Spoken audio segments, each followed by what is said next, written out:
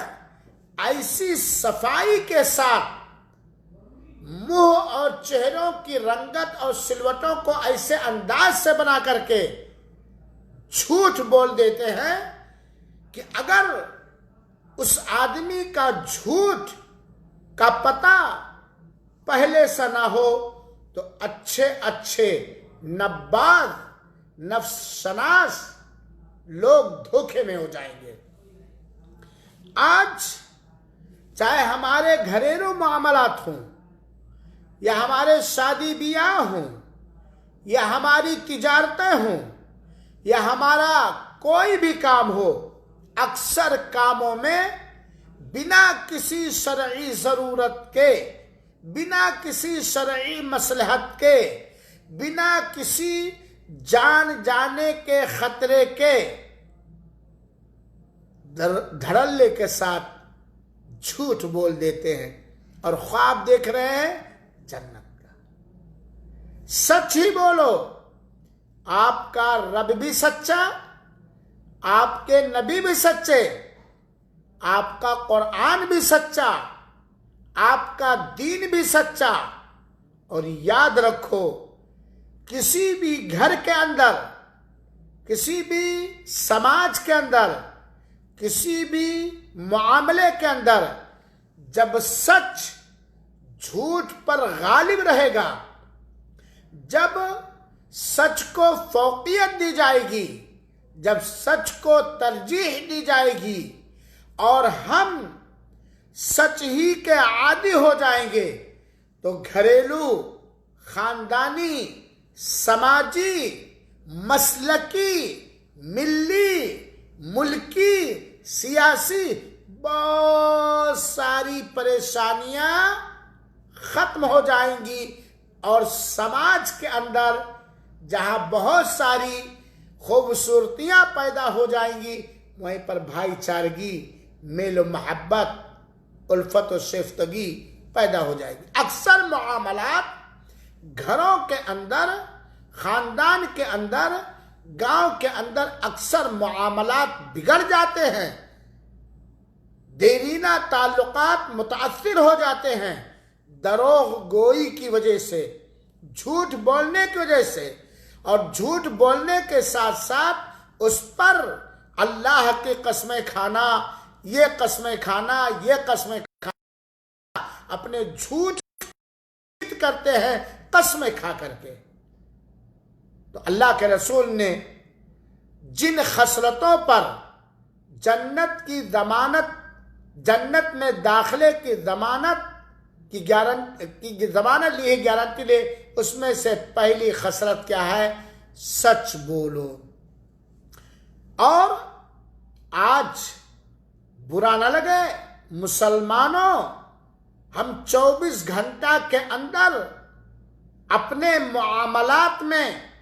اپنی بات چیت میں کتنا سچ بولتے ہیں، ہر ایک اس معاملے کو اچھی طرح جانتا ہے۔ اللہ توفیق بخشے، اور ہماری زبان پر جس طرح ہمیں ناگوار گزرتی ہے بدبو، پاخانہ اور پیشاب، کوئی زخم، کوئی شگاف، اللہ تعالیٰ اس سے کہیں زیادہ ہمیں جھوٹ سے نفرت دلا دے، ہمارے رگ و پے میں، ہمارے ذہن و دماغ میں جھوٹ کو دل سے نکال دے اور سچ کی محبت ڈال دے اور سچ بولنے کا عادی بنا دے، تاکہ ہم اللہ کے ہاں سچ لکھے جائیں۔ دوسری بات جو اللہ کے رسول اکرم صلی اللہ علیہ وسلم نے فرمایا، وَأَدُّوا اِذَا تُمِنْتُمْ، دوسری وہ خصلت جس پر اللہ کے رسول اکرم صلی اللہ علیہ وآلہ وسلم نے جنت میں داخلے کی ضمانت کا وعدہ فرمایا ہے، وہ خصلت ہے جب تمہارے پاس کوئی بھی دھروہر رکھا جائے، کوئی بھی امانت رکھی جائے، چاہے مال کی امانت، چاہے بات کی امانت، چاہے رائے اور مشورے کی امانت، کسی طرح کی کوئی بھی امانت رکھی جائے تو امانتوں کو واپس کر دو۔ امانت، اور قرآن میں بھی اسی کا حکم دیا گیا ہے۔ دھروہروں میں، امانتوں میں ذرہ برابر خیانت نہ کرو، کیونکہ اللہ کے رسول اکرم صلی اللہ علیہ وسلم کا فرمان مبارک ہے، اذا رفعت الامانہ فانتظر الساعہ۔ امانت میں خیانت یا سماج سے، ہمارے اندر سے امانتوں کا اٹھ جانا، دیانت داری کا اٹھ جانا، ہمارے اندر خیانتوں کا پیدا ہو جانا، خیانتوں کا چلن عام ہو جانا جب پایا جائے تو قیامت کا انتظار کرو۔ تو امانتوں کو واپس کر دو۔ غور سے سنیں، ٹھیک ہے آپ نے جھوٹ بول کر اپنی دنیاوی طاقت، پاور کا استعمال کر کے کسی شریف سنجیدہ، کسی غریب، کسی مجبور آدمی کی امانت کو نگل لیا، ہڑپ کر لیا، اینچ پیچ کر لیا، یاد رکھو یہ حقوق العباد ہے۔ یاد رکھو یہ حقوق العباد ہے۔ شرک کے بعد حقوق العباد میں اگر ہم نے خیانتیں کی ہیں تو یہ اللہ تعالی بھی معاف نہیں کرے گا۔ اور دنیا کے اندر جس طرح چاہو اپنی زبان کو چلاؤ، امانتوں میں، دھروہروں میں خیانت کرو، جان بوجھ کر یا انجانے میں، یا وہ بیوی بچوں کی محبت میں، یا کسی کے ورغلانے میں، یاد رکھو ان ساری چیزوں کا جواب آپ کو اور ہمیں تنہا اور اکیلے دینا پڑے گا۔ ایسے دن جس دن یہ بیوی، یہ بچے، یہ اولاد، یہ دوست و احباب ذرہ برابر اپنی نیکیاں دینے کے لیے تیار نہیں ہوں گے۔ امانتوں میں خیانت، دھروہروں میں خیانت، یہ بہت بڑا جرم ہے۔ یہ مومن، مسلمان، حاجی اور نمازی اور اہل خیرت کا کام نہیں ہے، یہ پاگلوں کا کام ہے، یہ کافروں کا کام ہے، یہ منافقوں کا کام ہے، جن کا ٹھکانہ جہنم کے نچلے طبقے کے اندر ہوگا۔ تیسری وہ چیز جس کی ترغیب دلائی ہے اور حکم دیا ہے، جس کے پابند کے لیے اللہ تعالیٰ کے پیارے رسول نے جنت کی ضمانت لی ہے، جنت میں داخلے کی، وَاحْفَظُوا فُرُوجَكُمْ۔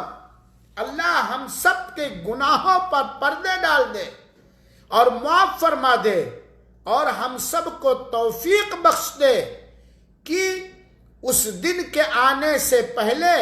یوم لا ينفع مال ولا بنون الا من اتى اللہ بقلب سلیم، کہ جس دن یہ اولاد،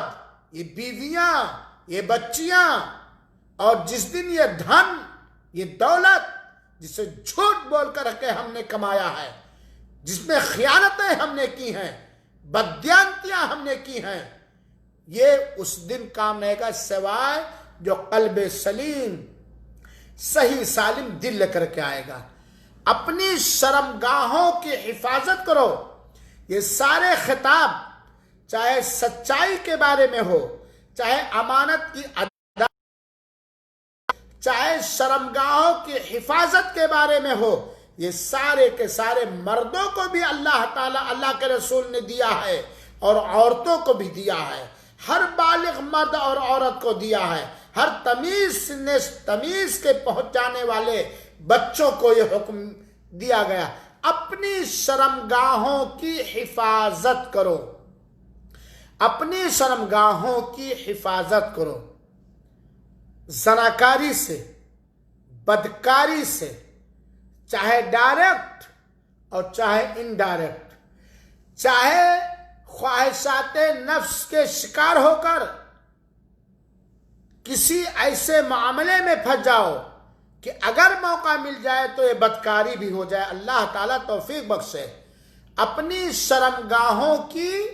حفاظت کرو۔ آپ جانتے ہیں شرمگاہوں کی حفاظت کا مطلب کیا ہے؟ جن جگہ اللہ تعالیٰ نے اپنے بندوں کو شرمگاہوں کے استعمال کرنے کی اجازت دی ہے اور جس حالت میں اجازت دی ہے اسی جگہ اور اسی حالت میں استعمال کرو، اور شرمگاہوں کے استعمال کرنے کی اجازت اللہ رب العالمین کی جانب سے اپنی منکوحہ، اپنی بیوی پر یا اپنی لونڈی پر، اپنی بیویوں پر جن کو نکاح، شرعی نکاح کر کے ہم لائے ہیں، یا جو لونڈیاں ہمارے حصے میں آئی ہیں، اللہ تعالیٰ جہاد کے پرچم کو بلند فرمائے، آمین۔ ان کے علاوہ ہاتھ سے غلط جگہ پر استعمال کرنا، غلط اپنی بیوی کے علاوہ کسی کی بیٹی، بہن، پھوپھی، خالہ یا کسی بھی، چاہے وہ مسلمان عورت ہو اور چاہے وہ غیر مسلم لڑکی ہو، چاہے وہ یہودیوں کی لڑکی ہو، چاہے وہ کافروں کی لڑکی ہو، چاہے وہ پڑوس کی لڑکی ہو، چاہے دور کی لڑکی ہو، چاہے ٹرین کی مسافرہ ہو یا کہیں بھی ہو، استعمال کرنے کی اجازت اس شرمگاہ کی نعمت دینے والے مولا نے نہیں دیا ہے۔ اور دوسری حدیث میں بھی اللہ کے رسول اکرم صلی اللہ علیہ وسلم نے خاص طور پر شرمگاہ اور زبان کی حفاظت کرنے والے کے لیے جنت کی خوشخبری دی ہے۔ من یضمن لی ما بین فکیہ و ما بین فخذیہ اضمن لہ الجنہ۔ دونوں جبڑوں کے بیچ موجود زبان کی حفاظت کی جو گارنٹی لے لے، دونوں رانوں کے درمیان شرمگاہ کی حفاظت کی جو گارنٹی لے لے، اضمن لہ الجنہ، میں اس کے لیے جنت کی ضمانت لیتا ہوں۔ مسلمان چھوکروں، مسلمان نوجوانوں، مسلمان لڑکیوں، ذرا غور کرو، میں نہیں کہتا، آپ کا پیارا رسول فرما رہا ہے، آپ کے آخری پیغمبر فرما رہے ہیں، جو آپ کے ساتھ نہایت دیالو اور بہت ہی کرپالو اور بہت ہی شفیق اور مہربان تھے۔ وہ کہہ رہے ہیں کہ اگر تم اپنی شرمگاہ کی حفاظت کے پابند ہو جاؤ گے تو ہم تمہارے لیے جنت میں داخلے کی ضمانت لیتا ہوں۔ ٹھیک ہے، انسان ہیں، انسان ہی سے خطائیں ہوتی ہیں اور غلطیاں ہوتی، اگر ہو گیا ہے رو رو کے مسلسل کنٹینیو توبہ کرو، اللہ توبہ قبول کرتا ہے، اور اپنی شرمگاہوں کی حفاظت کرو۔ یہ نگاہ، یہ مونچھیں جھک جاتی ہیں، چہرہ ہم لوگوں کا کالا ہو جاتا ہے جب سننے میں آتا ہے کہ فلاں مسلمان لڑکا فلاں کسی لڑکی کے ساتھ یہ غلط کام کیا، یا فلاں مسلمان لڑکی، یہاں تک کہ غیر مسلم لڑکی کسی کے ساتھ یہ غلط کام کر رہے ہیں۔ اور اسی موقع پر میں کہنا چاہوں گا، بد نظر اٹھنے ہی والی تھی، کسی کی جانب اپنی بیٹی کا خیال آیا، بد نظر اٹھنے ہی والی تھی، کسی کی جانب اپنی بیٹی کا خیال آیا تو دل ڈوب گیا، دل بیٹھ گیا۔ اپنی شرمگاہوں کی زناکاری سے، بدکاری سے، غیر شرعی طریقے سے منی نکالنے سے، ہاتھ وغیرہ سے بچو۔ یہ جرم عظیم ہے، یہ جرم کبیر ہے۔ زناکاری کی سزا جہنم میں جو ہے تو ہے، اس کے علاوہ دنیا میں بھی اللہ تعالیٰ نے اس پر حد متعین کیا ہے۔ کیا کوئی مرد وہ بھی مسلمان ہو، اپنے نفس پر کنٹرول رکھنے کی طاقت رکھتا ہو، بڑا جوش آ گیا، بہت سیکسی ہو گئے، پسند کرے گا، اپنی بیٹی کے ساتھ کرنا پسند کرے گا، اپنی سگی بہن کے ساتھ یا رضائی بہن کے ساتھ بدکاری کرنا پسند کرے گا، اپنی خالہ کے ساتھ بدکاری کرنا پسند کرے گا، اپنی پھوپھی کے ساتھ بدکاری کرنا پسند کرے گا، اپنی بھانجی کے ساتھ بدکاری کرنا پسند کرے گا، اپنی بھتیجی کے ساتھ بدکاری کرنا پڑے گا۔ ٹھیک ہے، لبالب ہو گئے، کسی غلط فکر کی وجہ سے بڑے جوشیلے ہو گئے، بہت اندھے ہو گئے، لیکن بولو ان سارے رشتوں کے ساتھ آپ یہ کالا کرتوت کرنا پسند کریں گے تو جس کے ساتھ بھی کریں گے وہ بھی کسی کی انہی رشتوں میں سے ایک رشتہ ہوگی، ایک رشتہ ہوگا۔ اپنی عزت کی حفاظت کرو، قوم کی بچیوں کی عزت و ناموس کی حفاظت کرو، ان کی عصمت کو تار تار نہ ہونے دو، خود بچو، اپنے صحبت میں رہنے والے لوگوں کو یہ نصیحت کرو کہ جھوٹ نہ بولو، امانتوں میں خیانت نہ کرو، شرمگاہوں کی حفاظت کرو، کیونکہ یہ ایسے لوگوں کی جو اپنی شرمگاہوں کی حفاظت کرتے ہیں، ایسے لوگوں کی تعریف اور پرشنسا اللہ تعالیٰ نے سورہ احزاب کی آیت نمبر 35 کے اندر کرتے ہوئے فرمایا والحافظین فروجہم والحافظات، مومن وہ ہیں، اللہ والے وہ ہیں، وہ مرد اور عورت جو اپنی شرمگاہوں کی حفاظت کرتے ہیں۔ چوتھی چیز جس کی وصیت اللہ کے رسول نے اس حدیث پاک کے اندر کیا ہے وہ یہ ہے وَغُضُّوا أَبْصَارَكُمْ، اپنی نگاہیں جھکائے رکھو، بہکنے نہ پائے، پھسلنے نہ پائے، ادھر ادھر ٹامک ٹوئیاں نہ مارنے پائے، چور اور ڈکیت کی طرح بغلیاں جھانکنے نہ پائے، یعنی اپنی نگاہوں کو ہر اس چیز پر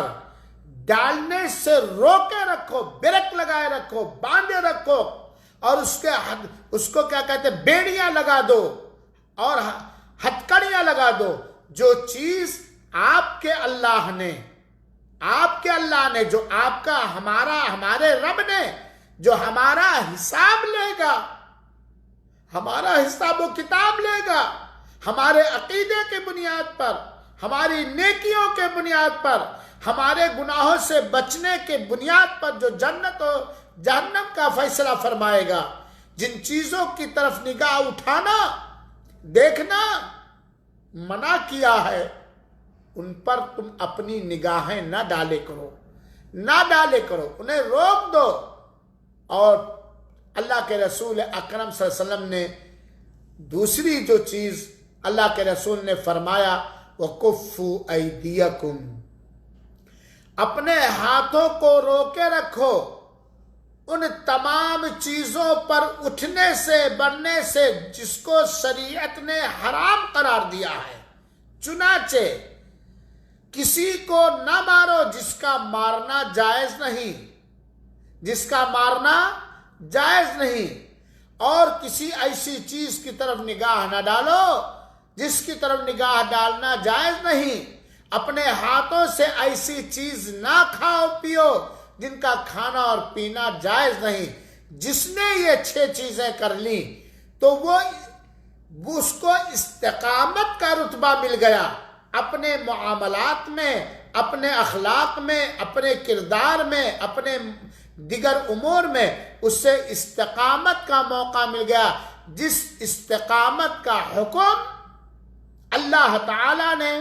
قرآن مجید کے اندر عطا فرمایا۔ چنانچہ اے مسلمان مردوں اور عورتوں، جس کو اللہ تعالی کی جانب سے یہ توفیق مل گئی ان 6 چیزوں کی پابندی کی، وہ اخلاق والا ہو گیا، وہ اچھے کردار والا ہو گیا، اور اخلاق اہل ایمان،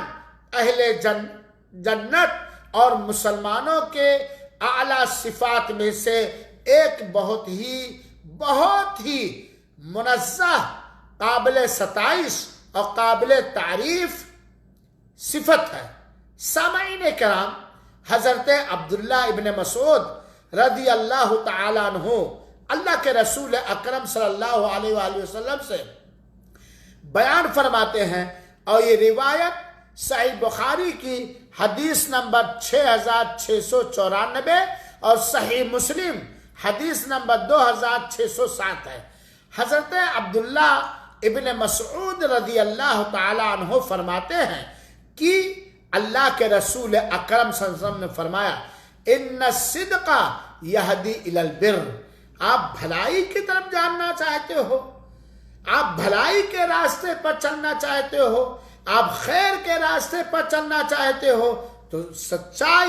سچی زبان بناؤ، معاملات میں سچائی اختیار کرو۔ ان الصدق یہدی الی البر، سچائی یہ بھلائی کی نشاندہی کرتی ہے، بھلائی کی رہنمائی کرتی ہے۔ وَإِنَّ الْبِرَّ يَهْدِي إِلَى الْجَنَّةِ، اور بھلائی یہ جنت کی نشاندہی کرتی ہے، جنت کے نشان راہ ہے، جنت کی رہنمائی کرتی ہے۔ وَإِنَّ الرَّجُلَ لَيَصْدُقُ حَتَّى يَكُونَ صدیقہ، دوسری روایت میں ہے حَتَّى يُكْتَبَ عِنْدَ اللَّهِ صدیقہ۔ ایک آدمی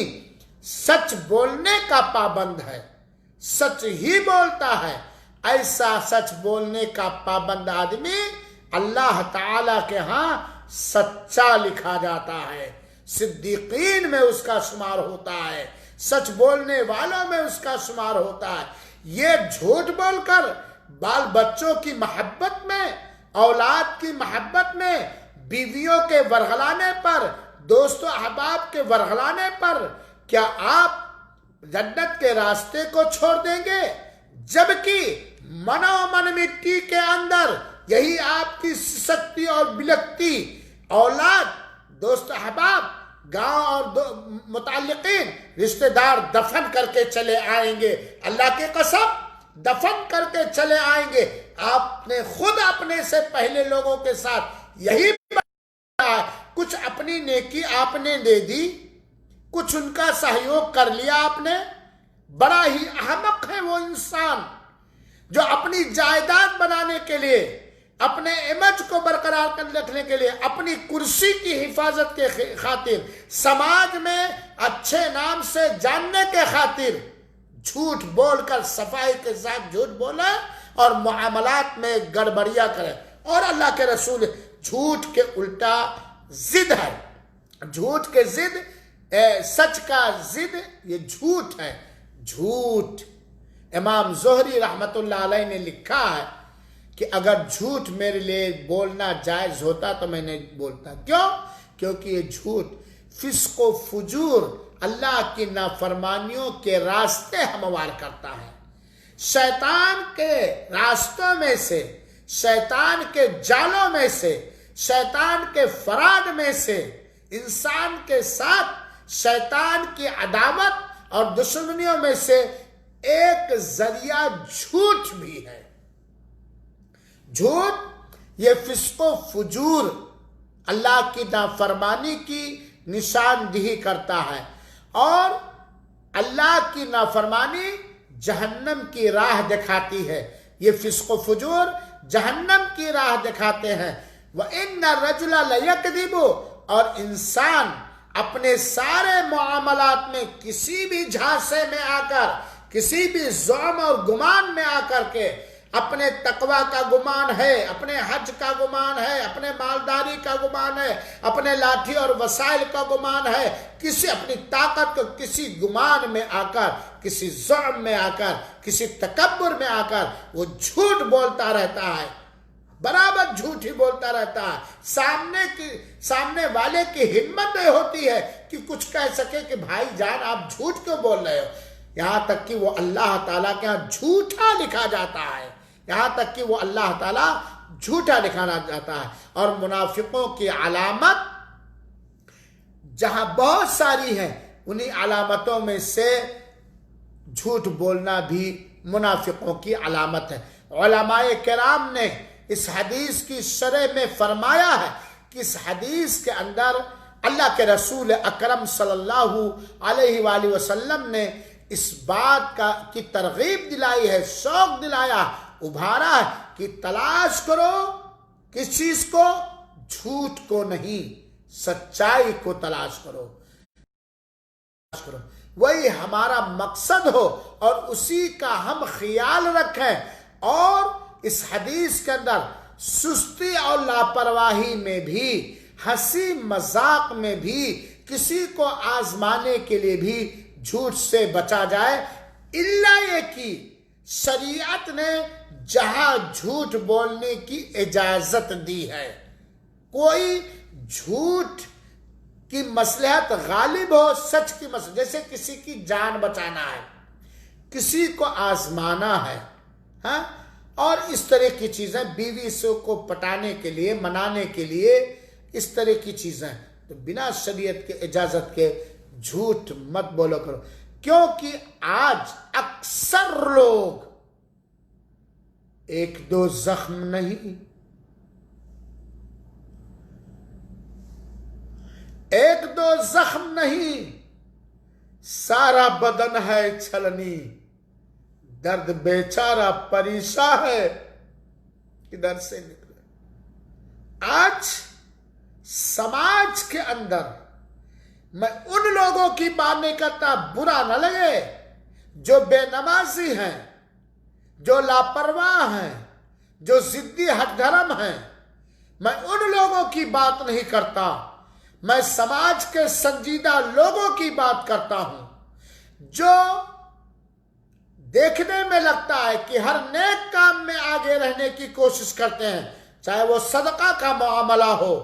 چاہے وہ نماز کا معاملہ ہو، چاہے وہ قرآن کی تلاوت کا معاملہ ہو، چاہے وہ سمجھانے اور بجھانے کا معاملہ ہو، چاہے دو گروپوں میں صلح کرانے کا معاملہ ہو، اگر دو گروپوں میں صلح کرانے میں شرعی اجازت ہے جھوٹ بولنے، آج جس کو سماج دیندار طبقہ کہتا ہے، علماء کے نام سے جانتی، جن کو سماج شریف اور سنجیدہ مانتی ہے، جھوٹ بولنے میں کوئی جھجک محسوس نہیں کرتے، فلاں سے میں نے سن لیا، فلاں نے کہا، میں نے یہ بات اپنے کان سے نہیں، فلاں نے کہا، سنو اللہ کے رسول اکرم صلی اللہ علیہ وسلم کی حدیث، کفا بالمرء کذبا ان یحدث بکل ما سمع، آدمی کے لیے جھوٹا ہونے کے لیے، بہت بڑا دروغ گو ہونے کے لیے، جھوٹا ہونے کے لیے یہی کافی ہے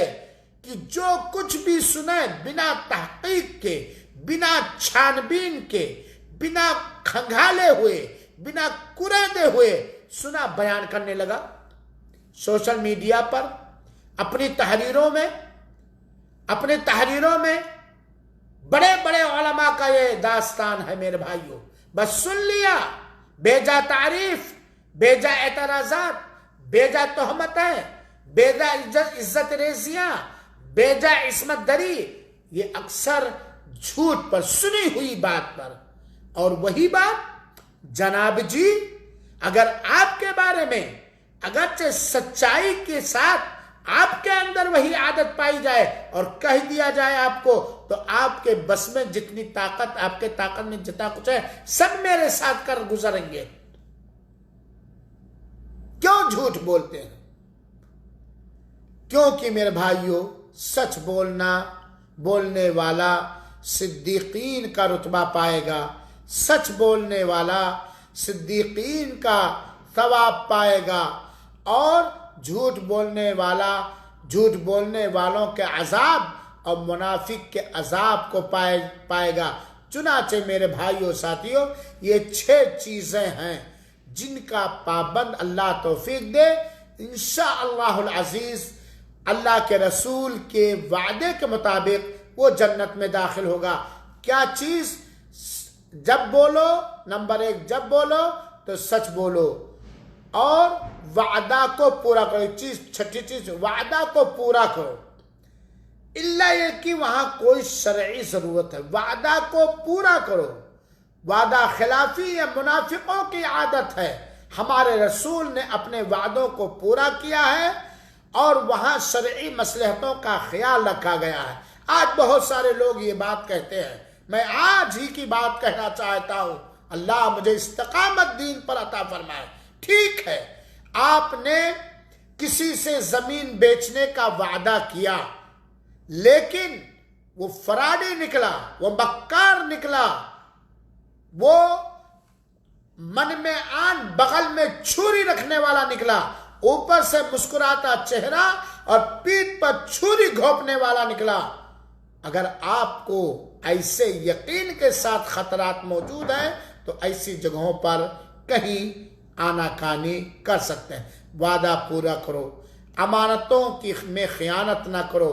اپنی شرمگاہوں کی حفاظت کرو، اپنی نگاہوں کو پست اور نیچے رکھو، اپنے ہاتھوں کو ظلم و زیادتی سے، مار پیٹ سے روکے رکھو۔ اللہ کے رسول عبادہ بن صامت کی حدیث کہ جو شخص ان 6 چیزوں کی ضمانت لے لے، میں اس کے لیے جنت میں داخلے کی ضمان لیتا ہوں۔ اللہ آپ سب کے، ہم سب کے گناہوں پہ پردہ ڈال دے، ہمارے اندر جو اس طرح کی عادتیں ہیں یا تھیں، توبہ کرنے کی توفیق عطا فرمائے، توبہ کو قبول فرما لے، اور اللہ تعالیٰ آئندہ ان 6 صفات کو خصوصیت کے ساتھ اپنے اندر پیدا کرنے کی توفیق عطا فرمائے۔ آمین۔ والسلام علیکم ورحمۃ اللہ وبرکاتہ۔